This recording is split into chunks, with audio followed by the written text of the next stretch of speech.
Deep beneath the Frostback Mountains sits Orzammar, the larger of two known remaining dwarven cities in the world.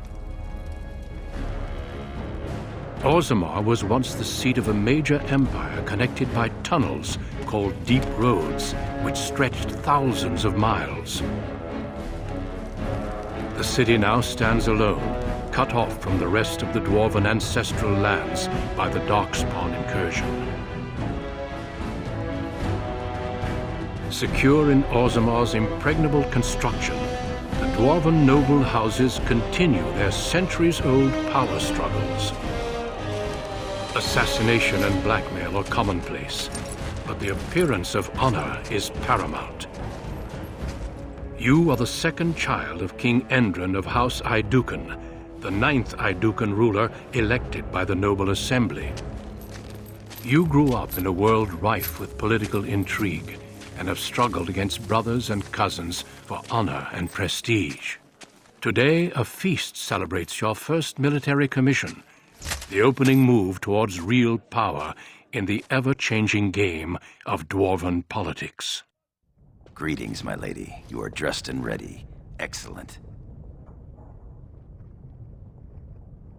I couldn't find the armor's matching dagger, but I scrounged up a rather fancy longsword.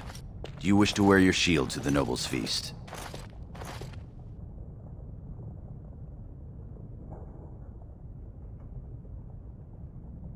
As opposed to the paragon of beauty?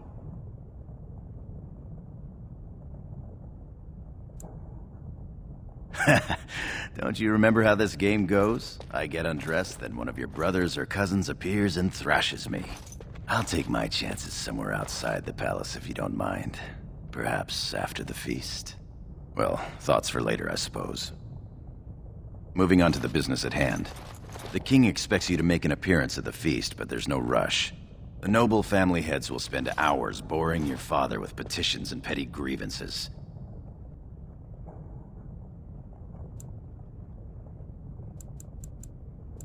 As part of the celebrations, permits have been auctioned off to members of the merchant caste who wish to sell wares in the Diamond Quarter. Lord Harrowmont has also opened up the provings for young warriors to test their mettle before tomorrow's battle. Rumor has it that Harrowmont hopes you'll be swept off your feet if a well-placed young nobleman wins the provings in your honor.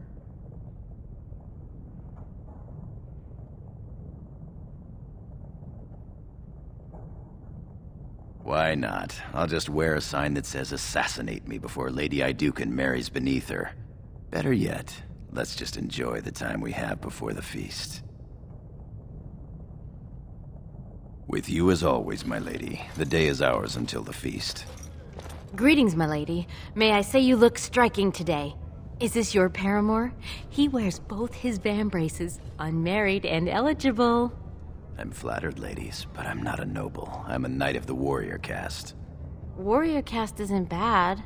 Tally, we didn't pay gold for these permits to take warrior caste. I guess you're right. Sorry, sir.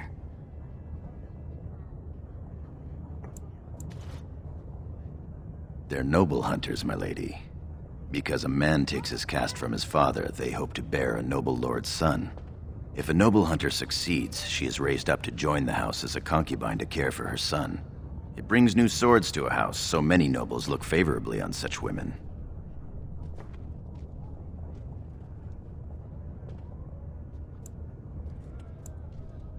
Well, men will be men. Even your brother Balin has had his dalliances. Perhaps you could tell him we're here? Tally, mind your manners.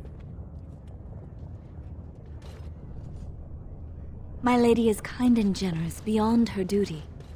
So you're a commander now, in name at least. Shouldn't you be attending our king father? Interesting. I would have been at the feast, but Trian had need of me. The world does not stop and start with your meager achievements. Not even tonight. Now, do you have some purpose in bothering us? Of course he does. We must discuss strategy before tomorrow's battle. Balin, stay here and stroke the new commander's conceit if you like. But then get to bed. All day I've put up with that. He can really grate on the nerves.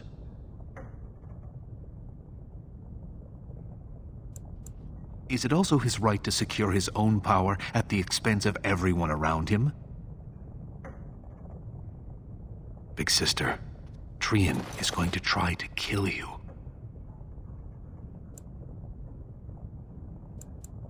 I wouldn't have believed it myself if I hadn't overheard him giving orders to his men. Trian's decided you're a threat to his taking the throne.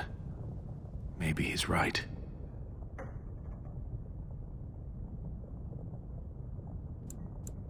You are as noble and stubborn as ever. After Trian kills you, I suppose I will be the heir. But that's not how I would wish it. Enjoy your command tomorrow. I fear it will be short-lived. Come, my lady. The hour grows late, and you need your rest.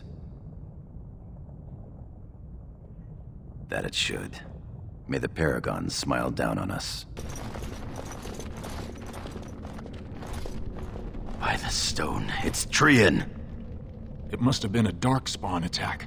This doesn't look like darkspawn. No bites, no scratches, no mutilation.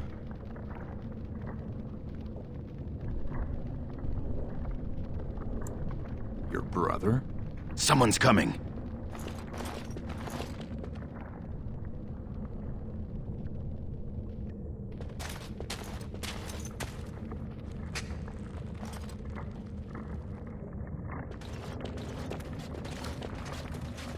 Hurry, Father, before it's too...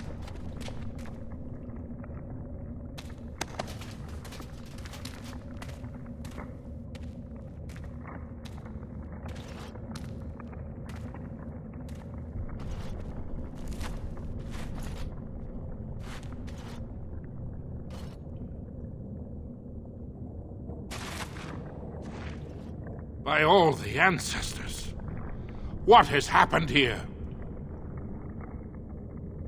It seems we weren't fast enough. Bayland was right.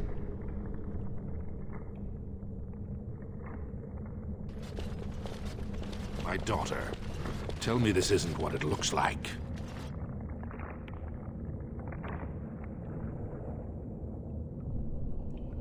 Just long enough to slay Trian.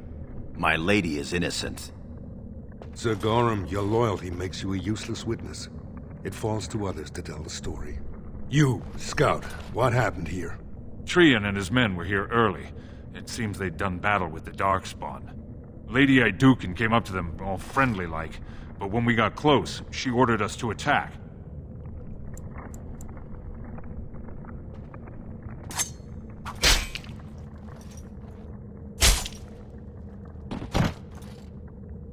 Stop her! Take her weapons!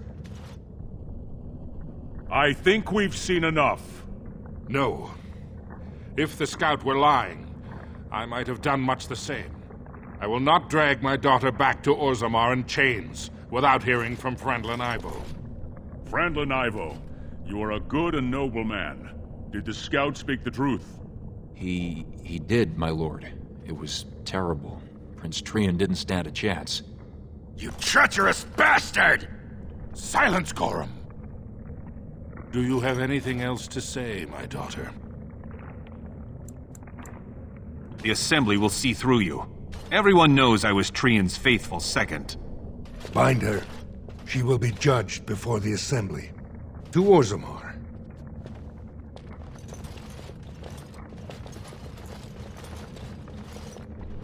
Alone, will you please? Yes, sir. I would have come sooner had they allowed it. How are you? And I for you, my heart. I bring little but bad news, though. Balin has taken Trian's place in the Assembly. He introduced a motion to condemn you immediately, and it easily passed. He had fully half the Assembly ready to vote on something completely against tradition and justice. He must have been making deals and alliances for months, if not years.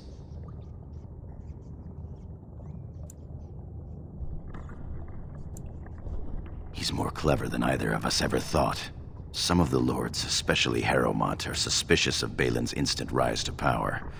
They are rallying, but far too slowly. The Assembly has already sentenced both of us.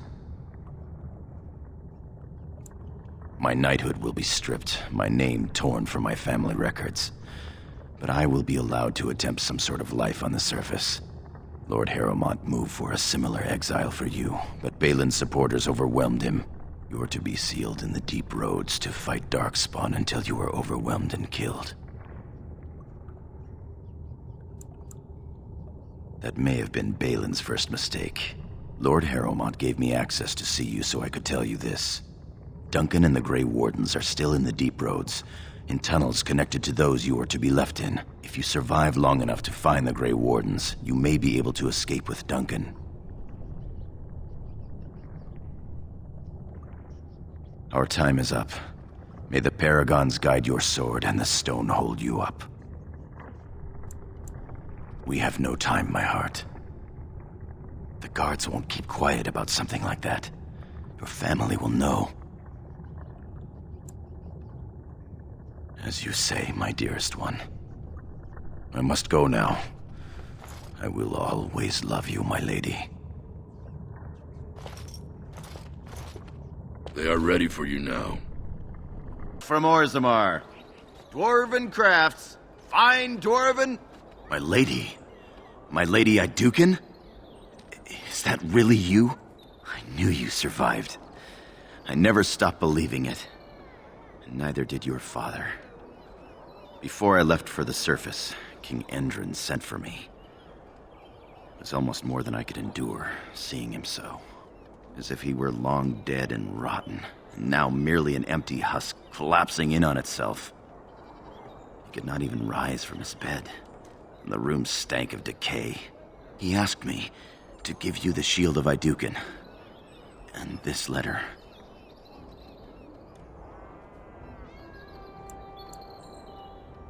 Until that moment, I had hated him for believing Balin, for exiling you.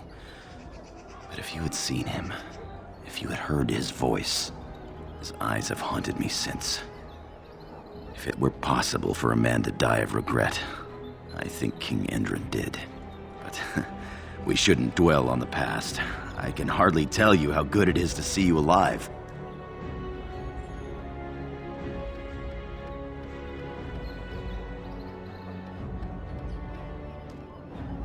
I am far happier in my exile than I ever expected to be.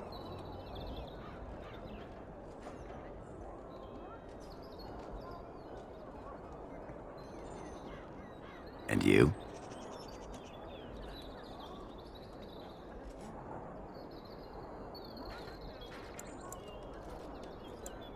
My lady, if I had thought to see you again, you will always be in my heart. But we both knew it wouldn't truly work out.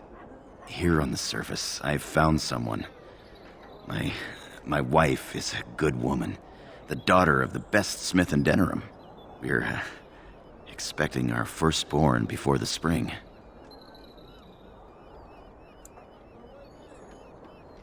I would love to introduce you, but you must have more important business than hearing about me. Have a look at my father-in-law's crafts. All fine work, and I'll cut you a discount.